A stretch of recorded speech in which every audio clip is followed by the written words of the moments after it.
সেই আবু তালেব দুনিয়া থেকে বিদায় হয়ে গেল। এত বড় গার্জেন চলে গেল রে, আম্মা জান খাদিজাও চলে গেছে, নাই কেউ নাই নবীর সাপোর্টে, আর কেউ নাই। যারা আছে সবাই তো আমার নবীর বিরোধিতা করে, আমার নবীর বিরোধিতা করে রে। নবীর এখন চাচাও নাই, নিজের স্ত্রীও নাই। কতটা কষ্টে পয়গম্বরের মনটা শান্তি নাই। মক্কায় নবী শান্তি পাচ্ছে না, কিন্তু তায়েফে যাওয়ার পরে আল্লাহর হাবিবের উপরে অতর্কিত হামলা শুরু হয়ে গেল। দিনের দাওয়াত দিতে গিয়া তায়েফের ময়দানে আমার নবী বেঈমানদের হাতে রক্তাক্ত হইছে। আল্লাহর নবীরে বৃষ্টির মতো পাথর মারছে রে। নবী দিল বড়া মহব্বত লইয়া গেছিল তায়েফে, কিন্তু তায়েফবাসী আমার নবীর সঙ্গে যে আচরণটা করলো, আল্লাহর নবীর শরীরের এমন কোন জায়গা নাই যেখানে পাথরের আঘাত পড়ে নাই। পাথরের আঘাতে আঘাতে শরীরটা রক্তে রঞ্জিত হয়ে গেছে। পয়গম্বর একবার নয় কয়েকবার বেহুশ হয়ে পড়ে গেছে। আবার উঠাইলো, আবার বেহুশ হইলো, আবার উঠাইলো, আবার বেহুশ হয়ে গেছে। জখম লইয়া মক্কায় আবার নবী ফিরে আসছে। আয়েশা নবীর শরীরটা ভালো নয়, একদিকে নিজের স্ত্রী চলে গেছে রে, চাচা আবু তালেবে চলে গেল, মামার দেশে গিয়া এত রক্তে রঞ্জিত হইছে, শরীরটা কোথাও বাদ নাই, সব জায়গায় আঘাতের চিহ্ন। মক্কায় আসতে আসতে কিছুদিন যেতে না যেতেই নবীর 4টা সন্তান ছিল, একে একে 4 সন্তান দুনিয়া থেকে বিদায় হয়ে গেছে। এ আশিকে রাসূল,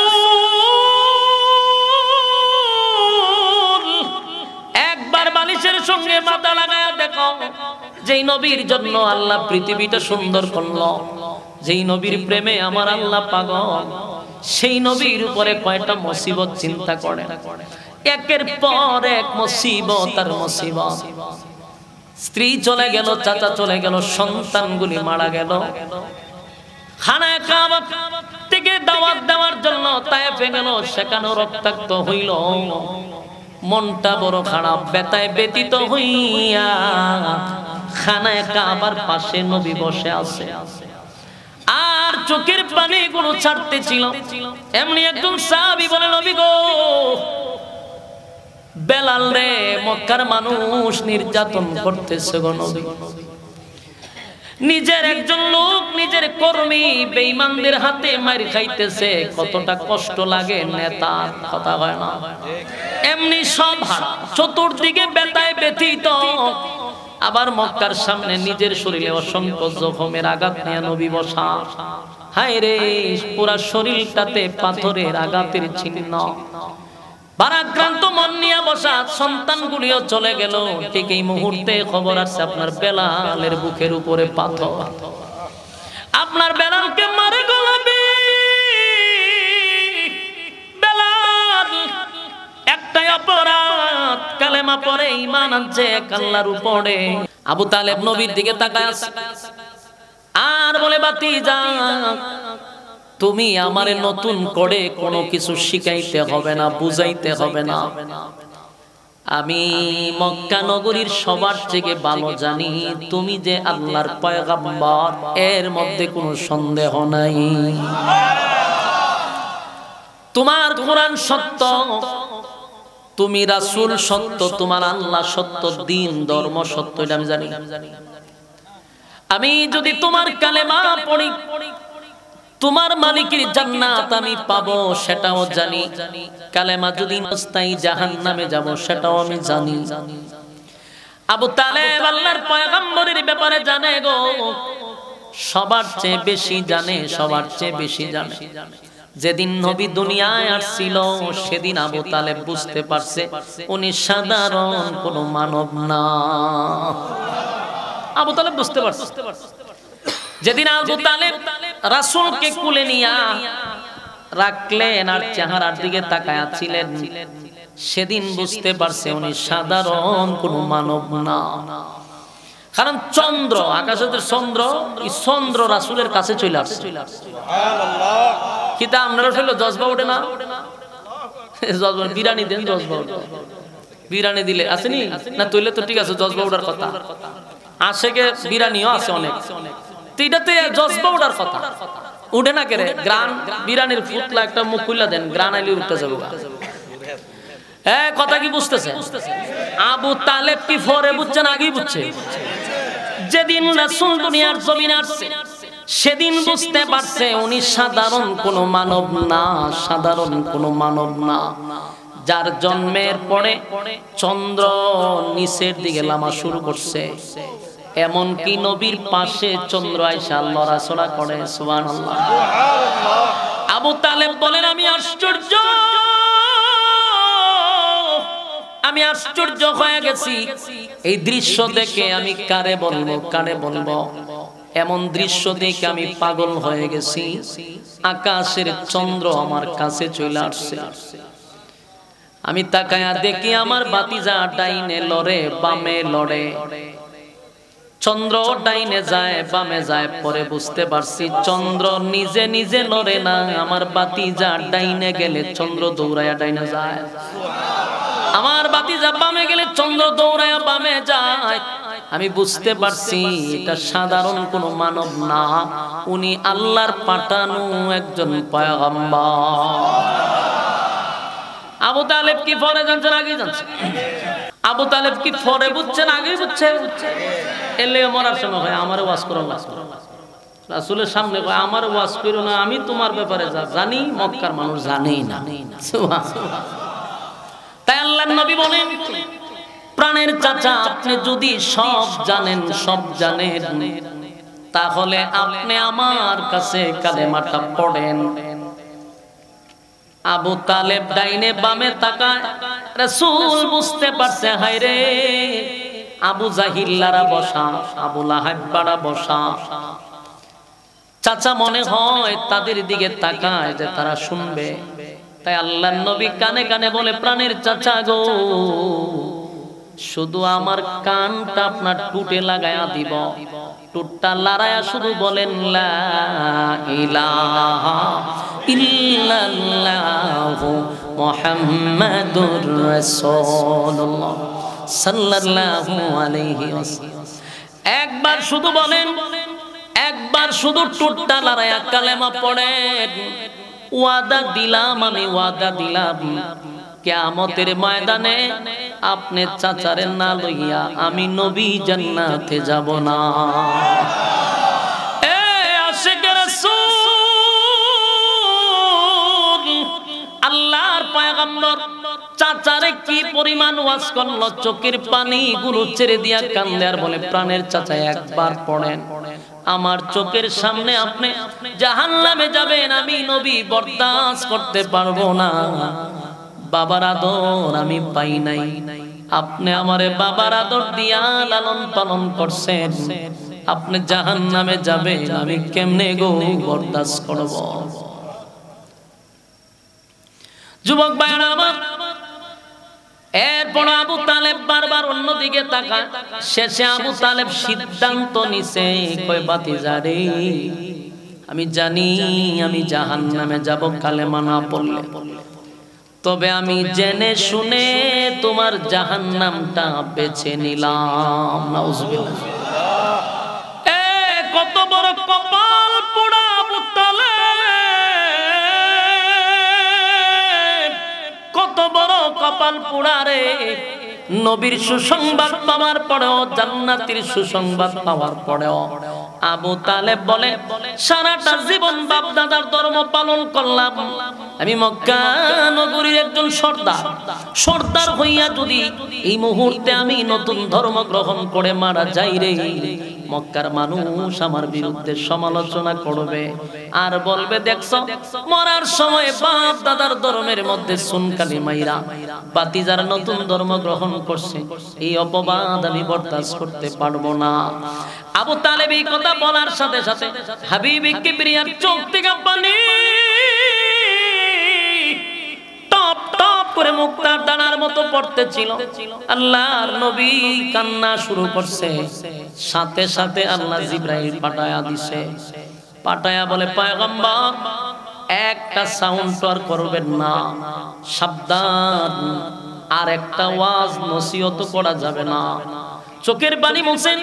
আল্লাহ আয়াত নাযিল করছে, ইন্নাকা লা তাহদি মান আহবাবতা ওয়ালাকিন্নাল্লাহা লা ইয়াহদি মান ইয়াশা। আল্লাহ রাব্বুল আলামিন আয়াত কারীমা নাযিল করিয়া জানায়া দিয়েছে, পয়গম্বর আপনাকে পাঠাইছি ওয়াজ করার জন্য, আপনাকে হেদায়েতের মালিক বানাইয়া আমি পাঠাই না।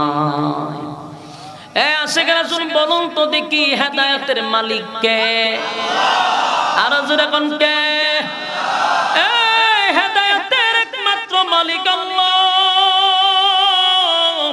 তাই তো আল্লাহ বলে, বন্ধু আপনারে হেদায়েতের মালিক বানাইয়া পাঠাই না, আপনার কাজ হলো ওয়াজ করা, ওয়াজ করা। কারে হেদায়েত দিব কারে দিব না, এটা আমি আল্লাহর ব্যক্তিগত ব্যাপার। আর আপনারে বানাইছি হেদায়েতের রাস্তা দেখায় দিবা। কোন নবী রাসূলকে হেদায়েতের মালিক বানায় পাঠাই না। নবী যদি হেদায়েতের মালিক হইতো, আবু তালেব রে সবার আগে নবী হেদায়েত দিত। আল্লাহ ভাই আপনার হেদায়েতের মালিক বানাইছেন। আপনি আবু তালেবের জন্য একটা বারের জন্য আমার কাছে দরখাস্ত করবেন না, আমি আবু তালেব রে হেদায়েত দিব না। এটা কিন্তু মর্মান্তিক একটা কথা, হৃদয় বিদারক একটা ঘটনা। একবার আপনি বালিশের সঙ্গে মাথা লাগায় চিন্তা করেন যে আবু তালেব নবীরে জড়ায়া দইরা ঘুমাইছে, নবীরে না খাওয়াইয়া আবু তালেব জীবনে খায় নাই, নিজের সন্তানগুলিকে আগে কোনোদিন খাবার দেয় নাই, আমার নবীর আগে খাওয়াইছে। নবী ছাড়া কোথাও গেলে আল্লাহর নবীর চেহারা না দেখে আবু তালেব ঘর থেকে বাহির হয় না। কোথাও ব্যবসা করে আসলে নবীর চেহারা আগে না দেখে তার সন্তানকেও দেখে নাই। সুবহানাল্লাহ। এই নবীর বিরুদ্ধে কেউ কথা বললে তরবারি লইয়া আবু তালেব সবার আগে দাঁড়ায় যাইতো রে। মক্কার মানুষ নবীর বিরুদ্ধে কথা বললে আবু তালেব সামনে গিয়া দাঁড়াইতো। আবু তালেবের উপর কথা বলার সাহস কারো ছিল না। সে আবু তালেব নবীর সামনে মারা যায় বেঈমান হইয়া। আল্লাহ কয়, সাবধান, আমি আপনার চাচারে হেদায়েত দিব না। ইন্নাকা লা তাহদি মান আহবাবতা ওয়ালাকিন্নাল্লাহা ইয়াহদি মান ইয়াশা। আল্লাহ কয়, সাবধান, আপনার আপন চাচা হইতে পারে, মহব্বতের হইতে পারে, কলিজার টুকরা হতে পারে, কিন্তু হেদায়েত আপনার হাতে না, হেদায়েত আমি আল্লাহর হাতে। যুবক ভাইরা আমার, যেটা বুঝাইতে চাইলাম, এই আবু তালেব এত ভালোবাসা জাহান্নামে গেল রে। তবে এখানে একটা বিষয় আছে, আবু তালেবের জাহান্নাম আর আমাদের জাহান্নাম বেশ কম আছে। আবু তালেবের এমন কোন জায়গা নাই যেখানে নবীর শরীর লাগে নাই। নবীর শরীর যেখানে লাগছে সেই জায়গা তো জাহান্নামে যাবে না। তাই আবু তালেবের সুরা পোড়া মাথার থেকে নিয়ে সারা শরীরে কোথাও আগুন লাগবে না, জাহান্নামের আগুন তার শরীরে স্পর্শ করবে না। কিন্তু তারে দুইটা জাহান্নামের স্যান্ডেল পরায়া দেওয়া হবে, আগুনের স্যান্ডেল। এই আগুনের স্যান্ডেল পরার কারণে আবু তালেবের মাথার মগজ দিয়া পর্যন্ত বাতের মারের মতো উতরাইতে থাকবে। আবু তালেব চিৎকার দিয়া বলবে, এমন শাস্তি আর কাউকে দেওয়া হয় নাই রে। কিন্তু আবু তালেব জানে না এর থেকে নিম্ন কোনো শাস্তি জাহান্নামে নাই। সর্বনিম্ন শাস্তি, তার শরীরে কোথাও আগুন লাগবে না, পায়ের স্যান্ডেল জাহান্নামের আগুনের স্যান্ডেল শুধু পরায়া রাখবে। তাই এই স্যান্ডেলের তাপে মাথার মগজ বাতের মারের মতো উতরাইতে থাকবে চিরস্থায়ী, মাঝখানে কোনো বিরতি নাই। আশিক রাসূল আবু তালেবের ভালোবাসা কোনো কমতি ছিল না, তোমার আমার থেকে হাজার কোটি গুণ ভালোবাসা ছিল। জাহান্নামে গেল একটা কারণে, নবীর অনুসরণ অনুকরণ করে নাই, শুধু ভালোবাসা। এই জন্য আপনি আমার মধ্যে এরকম লোক আছে না নাই? ভালোবাসে, স্লোগানও দেয়, কেকও খায়, বিরিয়ানিও খায়, কিন্তু বছরে একবার নবীর সুন্নত পালন করে। পাত থেকে মাথা পর্যন্ত নবীর সুন্নত চাই। নামাজ নাই, রোজা নাই, পর্দা নাই, সুদে ঘুষে পিএইচডি করে বসে রয়েছে। আল্লাহ কয় আবু তালেবের যেই গতি তোর এর থেকে কঠিন গতি। আবু তালেবের তো শুধু স্যান্ডেল, তোর সারা শরীর আগুন দিয়া জ্বালাবো। এই জন্য বলুন ভালোবাসার সঙ্গে কি লাগবে? অনুসরণ, অনুকরণ লাগবে। নবীর সুন্নত অনুযায়ী জীবন যাপন করতে হবে, নবীর তরিকায় জীবন যাপন করতে হবে। নবীর তরিকার বাহিরে কোনো তরিকা নাই। কথা হয় না? হ্যাঁ, নবীর তরিকার বাইরে কোনো তরিকা আছে? কোন তরিকা আল্লাহর কাছে কি নাই? গ্রহণযোগ্যতা। এই তরিকা সেই তরিকা, অভাবে কিছু নাই। রাসূল ছাড়া আর তরিকা, মুক্তির উপায় নাই। বহু তরিকা আছে বাংলাদেশে, কোন তরিকার ভ্যালু নাই। রাসূল ছাড়া মুক্তির উপায় নাই। আমার যুবক ভাইরা, কথাগুলি মনোযোগ দিয়ে শুনেন। সেই আবু তালেব দুনিয়ার থেকে বিদায় হয়ে গেল। এত বড় গার্জেন চলে গেল রে। আম্মা জান খাদিজাও চলে গেছে। নাই কেউ নাই নবীর সাপোর্টে, আর কেউ নাই। যারা আছে সবাই তো আমার নবীর বিরোধিতা করে, আমার নবীর বিরোধিতা করে রে। নবীর এখন চাচাও নাই, নিজের স্ত্রীও নাই। কতটা কষ্টে পয়গম্বরের মনটা শান্তি নাই।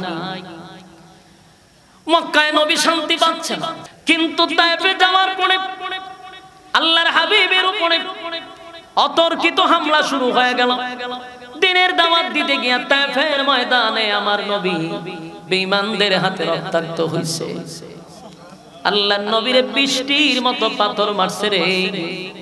নবী দিল বড়া মহব্বত লইয়া গেছিল তায়েফে, কিন্তু তায়েফবাসী আমার নবীর সঙ্গে যে আচরণটা করলো, আল্লাহর নবীর শরীরের এমন কোন জায়গা নাই যেখানে পাথরের আঘাত পড়ে নাই।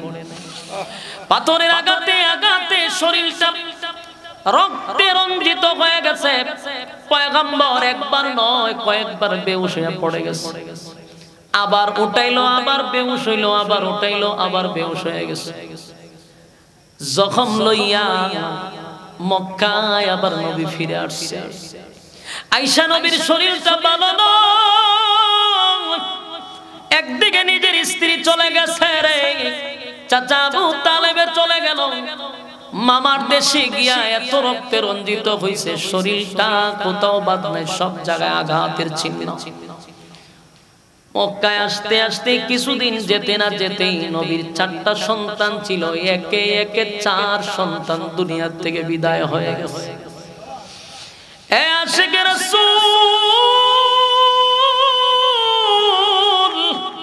একবার বালিশের সঙ্গে মাথা লাগায়া দেখো, যেই নবীর জন্য আল্লাহ পৃথিবীটা সুন্দর করলো, যেই নবীর প্রেমে আমার আল্লাহ পাগল, সেই নবীর উপরে কয়টা মুসিবত চিন্তা করে। একের পর এক মুসিবত আর মুসিবত। স্ত্রী চলে গেল, চাচা চলে গেল, সন্তানগুলি মারা গেল। খানায় কাবা থেকে দাওয়াত দেওয়ার জন্য তায়েফে গেল, সেখানেও রক্তাক্ত হইল। মনটা বড় খারাপ, ব্যথায় ব্যতীত হইয়া খানায় কাবার পাশে নবী বসে আছে, আর চোখের পানি গুলো ছাড়তেছিল। এমনি একজন সাহাবী বলে, নবী গো, বেলাল রে, মক্কার মানুষ নির্যাতন করতেছে গো নবী। নিজের একজন লোক, নিজের কর্মী বেঈমানদের হাতে মার খাইতেছে, কতটা কষ্ট লাগে নেতার। কথা হয় না? এমনি সব চতুর্দিকে ব্যথায় ব্যথিত। আবার মক্কার সামনে নিজের শরীরে অসংখ্য জখমের আঘাত নিয়ে নবী বসা। হায় রে, পুরা শরীরটাতে পাথরের আঘাতের চিহ্ন। ভারাক্রান্ত মন নিয়ে বসা, সন্তানগুলিও চলে গেল। ঠিক এই মুহূর্তে খবর আসছে আপনার বেলালের বুকের উপরে পাথর। আপনার বেলালকে মারে গোলাপি। বেলাল একটাই অপরাধ, কালেমা পড়ে ঈমান আনছে এক আল্লাহর উপরে। বেলালের মালিক বলে এখনো ভালো আছে, কালেমা ছাইরা দে, আমাদের ধর্মে ফিরে আয়। এই অপরাধে বেলালকে একের পর এক শাস্তি দেয়, বুকের উপর পাথর দিয়া রাখছে। আল্লাহ আল্লাহ আল্লাহ বলার কারণে জিহ্বাটার মধ্যে বেলালের ফেরাক মাইরা দিছে। এরপর বেলাল আল্লাহ বলা বন্ধ করে নাই গো, বেলাল আল্লাহ বলা বন্ধ করে নাই, জিহ্বার মধ্যে পেরাক মেরে দিছে, পেরাক মেরে দিছে। আল্লাহ আল্লাহ বলার অপরাধে বেলাল ছিল কালো, এত মায়ের মারছে, মারতে মারতে বেলালের কালো শরীরটারে লাল করে দিছে। রাসূল খানায় কাবার সামনে বসা, চতুর্দিকে বেতায় জর্জরিত। এমন সময় বেলালের খবর আসছে, নবী কানতে কানতে একটা পর্যায়ে নবী তন্দ্রায় চলে গেছে। আল্লাহ বলে, জিবরাইল রে, আমার বন্ধুর চোখের পানি আমি আল্লাহ বরদাস্ত করতে পারি না। আমার বন্ধুর চাচা নাই, স্ত্রীও চলে গেল, 4টা সন্তান দিয়েছিলাম, তাদেরকেও দুনিয়ার থেকে আমি সরাইয়া দিছি। খানায় কাবা থেকে তায়েফে গিয়ে মার খাইল, সাথী সঙ্গীরা নির্যাতিত। এই মুহূর্তটা রাসূলের সবচেয়ে কষ্টের মুহূর্ত ছিল 63 বছরের জীবনের মধ্যে। আল্লাহ বলেন, আমার বন্ধু বেতায় ব্যতীত জিবরাইল রে পাঠাইছে, আমার বন্ধু রে আমি খুশি করে দিব। যা দৌড়ায় যা, বন্ধুরে খুশি করতে হবে। নবীজি খানায় কাবার সামনে কাঁদতে ছিল, এমনি জিবরাইল নবীর পাশে এসে বলে, নবী গো কাঁদেন না, চোখের পানি মোছেন। আল্লাহর নবী বলেন, জিবরাইল রে আমি কান্দি, আমারে আল্লাহ দুনিয়ায় পাঠাইছে দ্বীনের দাওয়াত দেওয়ার জন্য। দ্বীনের দাওয়াত দিতে গিয়ে আমি মাইর খাইছি, এই জন্য কান্দি না। আমার সাথীদেরকে আঘাত করতেছে, নির্যাতন করতেছে, আমি কান্দি না। আমার স্ত্রী দুনিয়া থেকে বিদায় হয়ে গেছে, এই জন্য কান্দি না। আমার কলিজার টুকরা চাচাটা বেঈমান হইয়া মারা গেছে, এই জন্য কান্দি না। তাহলে কেন কান্দেন? বলে, কান্দি আমার ছেলে নিয়ে গেছে আল্লাহ, আমার আপন চাচা এবং চাচি মানুষের কাছে গিয়া কয় আমি আটকোড়া, আমি নির্বংশা, আমি দুনিয়া থেকে চলে গেলে আমার নাম নেওয়ার মতো কেউ থাকবে না। আমি বেতায় ব্যতীত হইয়া কান্দি, নিজের মানুষ হইয়া কেমনে রে মানুষের দ্বারে গিয়ে আমার আপন চাচি এরকম সমালোচনা করতে পারে? আমার তো ছেলে ছিল, আল্লাহ দিছে আল্লাহ নিছে, আমি তো আটকুরা না, আমারে কেন আটকুরা বানাইল? মানুষের কাছে বলে আমি নির্বংশা, আমার দিন ধর্ম পৃথিবীতে বেশি দিন টিকবে না, কারণ আমার ছেলে নাই, আমার নাম রাখার মতো কেউ থাকবে না। সেই বেতায় ব্যতীত হইয়া আমি কান্দি। আল্লাহ তখন বলে, বন্ধু কান্দেন না, আমি আপনার কাছ থেকে যা নিছি তার থেকে আপনাকে বেশি দিব, খুশি করতেই থাকবো আপনারে যতক্ষণ আপনি খুশি না হন। এবার আল্লাহ বলে, বন্ধু আপনার জন্য, আপনার সম্মানের জন্য, আপনাকে খুশি করার জন্য আমি একটা কমপ্লিট সূরা আপনার জন্য নাজিল করলাম, সূরা কাউসার। বুঝতে পারছেন সূরা কাউসার কেন নাজিল হলো? কথা হয় না? এতক্ষণের আলোচনায় বুঝতে পারছেন আমার নবীরে আল্লাহ কেন খুশি করছে, কতটা বেতায় ব্যতীত ছিল, কতটা কষ্টে ছিল। আল্লাহ সূরা কাউসার নাজিল করিয়া আমার নবীর আল্লাহ খুশি করে দিছে। আল্লাহর নবী এতটা কষ্টের মধ্যে মুস্কি হাসি মারছে গো। একজন সাহাবী বলে, নবী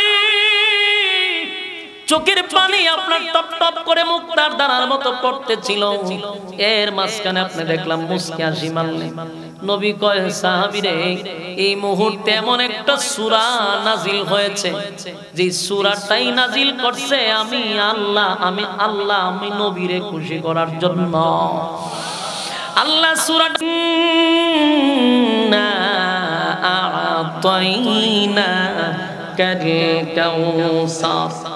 নাজিল করিয়াই আল্লাহ বলেন, নিশ্চয়ই আমি আপনাকে কাউসার দিয়া দিলাম। সুবহানাল্লাহ। কাউসার আপনাকে দিব, এই কথা বলে না, কইছে দিয়া দিছি। সুবহানাল্লাহ। ইন্না আতাইনাকাল কাউসার, নিশ্চয় আপনাকে কাউসার দিয়া দিলাম। প্রশ্ন হলো আল্লাহ এখানে কাউসারের কথা কেন বলল? নবীর তো চাচা গেল, স্ত্রী গেল, সন্তান গেল, এত কিছু হারানোর পরে আল্লাহ সান্ত্বনা দেওয়ার জন্য তো সন্তান দিতে পারে, কিন্তু আল্লাহ কাউসার কেন দিল? পরের অংশে আল্লাহ বলেন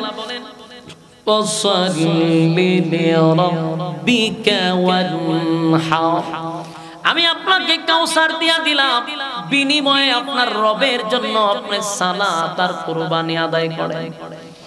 কথা কি বুঝতেছেন? আল্লাহ বলেন নিশ্চয় আপনাকে কাউসার দিলাম।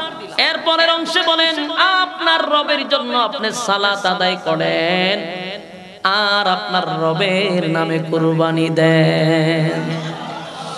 তাহলে আসুন এখানে নামাজের কথাই কেন ঢুকাইলো, কুরবানির কথা কেন ঢুকাইলো? কাউসার দিছে ভালো কথা, আল্লাহ কয় আপনি নামাজ এবং কুরবানি দেন। কেন বললো এটা তাফসীর কারকরা তার ব্যাখ্যা করছে। এ যুবক ভাইয়েরা, আল্লাহ বলেন নিশ্চয়ই কাউসার দিলাম। নবীরে কাউসার কেন দিল? এর প্রথম কথাটা শুনেন, কাউসার সাধারণ কোনো নিয়ামত না। আল্লাহ বলেন পয়গম্বর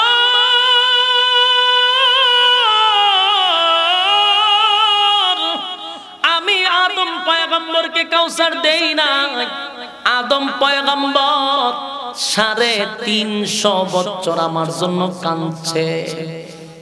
আসেন এলাকার সুবহানাল্লাহ। আপনি আমি কয়দিন কাঁদছি? আল্লাহ বলেন আদম পয়গম্বর 350 বছর কাঁদছে গো। তাম পৃথিবীর মানুষের চোখের পানি একটা জায়গায় যদি রাখা হয় রে, আদম নবীর চোখের পানির সমান হবে না। আদম নবী এত কান্না কাঁদছে, এত কান্না কাঁদছে, কিন্তু আল্লাহ কয় কাউসার দিছি না। আরেকজন নবী আরো বেশি কাঁদছে, ওনার নাম হলেন নূহ আলাইহিস সালাতু ওয়াস সালাম। একদিন 2 দিন নয়, 950 বছর নূহ পয়গম্বর কাঁদছে। সুবহানাল্লাহ হয় না? আদম নবীর দিকে লইয়া তাম পৃথিবীর মানুষের চোখের পানি যদি একটা জায়গায় জমা করা হয়, নূহ পয়গম্বরের পানির সমান হবে না। আমি আল্লাহ নূহ পয়গম্বরকেও আমি কিন্তু হাউজে কাউসার দেই নাই। এরকম অসংখ্য নবী, কালিমুল্লাহ আমার সঙ্গে কথা বলতো মূসা, এত সম্পর্ক কাউসার দেই নাই। খলিলুল্লাহ আমার বন্ধু ইব্রাহিম খলিলুল্লাহ, কত পরীক্ষায় ইব্রাহিম উত্তীর্ণ হয়েছে, ফার্স্ট ডিভিশনে পাস করছে, কাউসার দেই নাই। ও পয়গম্বর আপনারে আমি কাউসার দিছি, আপনারে কাউসার দিয়া দিছি, বিনিময়ে ফাসাল্লি লিরাব্বিকা ওয়ানহার, আপনার রবের জন্য সালাত আদায় করুন এবং কুরবানি দেন। সুবহানাল্লাহ। এই যুবক ভাইরা, এই কাউসার নবীরে দুনিয়ার থাকা অবস্থায় নবীরে আল্লাহ সশরীরে নিয়ে দেখায়া দিছে। স্বপ্নে না, বাস্তবে নবীরে সশরীরে কাউসার আল্লাহ নিজের চোখে দেখায়া দিছে। এই নেন, এই হলো আপনার কাউসার, এই কাউসার আপনাকে দান করছি। নবী মেরাজ থেকে আইসা বলে আমার মালিক আমার যে নিয়ামত দিছে, হাউজে কাউসারের বড় নিয়ামত, হাসরের মাঠে বোঝা যাবে এই কাউসারের কত দাম, কত দাম, কত দাম। হাউজে কাউসারের পানি ছাড়া উপায় নাই গো, এই পানির যে কত দাম, কত দাম, কত দাম। আল্লাহ নবীরে দিছে। এখন ফাসাল্লি লিরাব্বিকা ওয়ানহার, এই আয়াত কেন আনলো? এর দ্বারা স্পষ্ট কথা হলো আল্লাহ নবীরে কাউসার দিয়া কয় বিনিময়ে আপনি নামাজ আদায় করেন, বিনিময়ে আল্লাহর রাস্তায় কুরবানি করেন। তার মানে দাঁড়ালো যারা হাউজে কাউসারের পানি পান করতে চান, বুঝা গেল কোন বেনামাজিকে আল্লাহ হাউজে কাউসার দিবে না। এই প্যান্ডেলের ভিতর বেনামাজি থাকো তুমি নিজে নিজে বুঝা নাও আমার মালিক কিন্তু কোনো বেনামাজিকে হাউজে কাউসার পান করাবে না।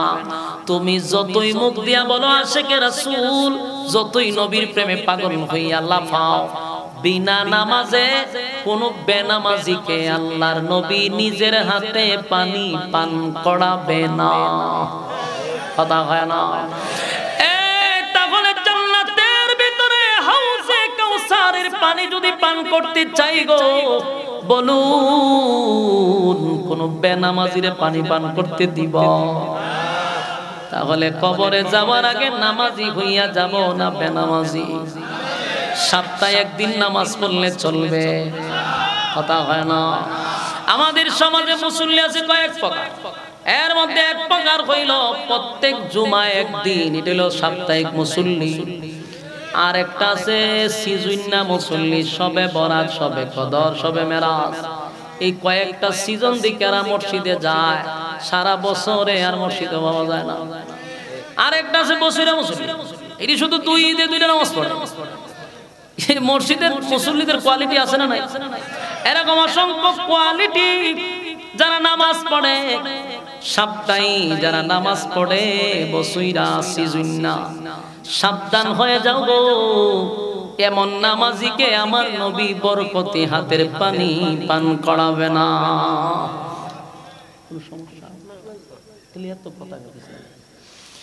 যুবক ভাইরা আমার, কথাগুলি কি শুনতেছেন? আপনারা কি আমার কথা বিরক্ত লাগতেছে? বিরক্ত লাগলে আমার ডাবল সুবিধা, ছাইরা দিলে আমার ডাবল সুবিধা। আর আপনারা এখন বিরক্ত লাগতেছে।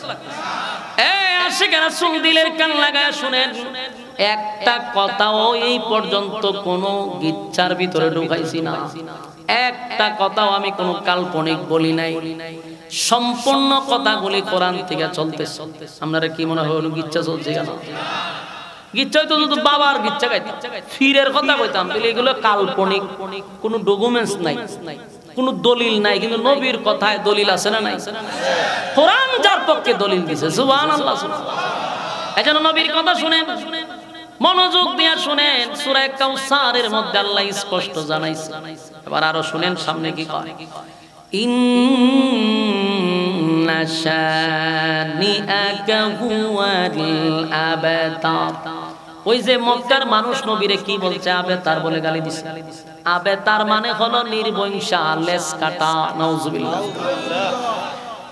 এই নবীরে গালি দিছে আবেতার কইয়া, মানে লেজ কাটা, নির্বংশা। নবী কি প্রতিবাদ করছে? আন্দোলন করছে? কিন্তু প্রতিবাদ আল্লাহ নিজে করে নিছে। সুবহানাল্লাহ। নবীর বিরুদ্ধে কেউ কথা বললে প্রতিবাদ আল্লাহ স্বয়ং নিজেই করে। নবীরে বলছেন নিষ্কর্মা, লেজ কাটা, নির্বংশ। আল্লাহ কয় ইন্না শানিআকা হুয়াল আবতার।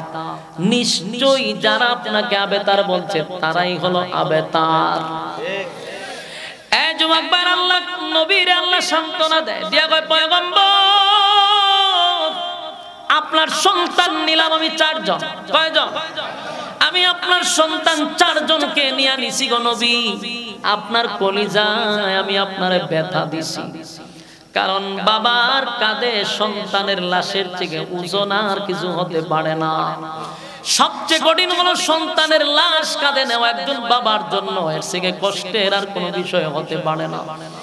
আল্লাহ নবী একে একে 4 জন সন্তানকে নিজে গোসল করাইছে, নিজে কাফন পরাইছে, জানাজা করছে, দাফন করছে।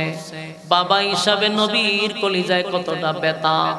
আল্লাহ কয় বন্ধু, আমি আপনার 4 জন সন্তানকে নিয়ে গেছি, আপনারে কষ্ট দিছি, বিনিময়ে আপনাকে আমি হাজার হাজার কোটি কোটি রূহানি সন্তান দান করছি।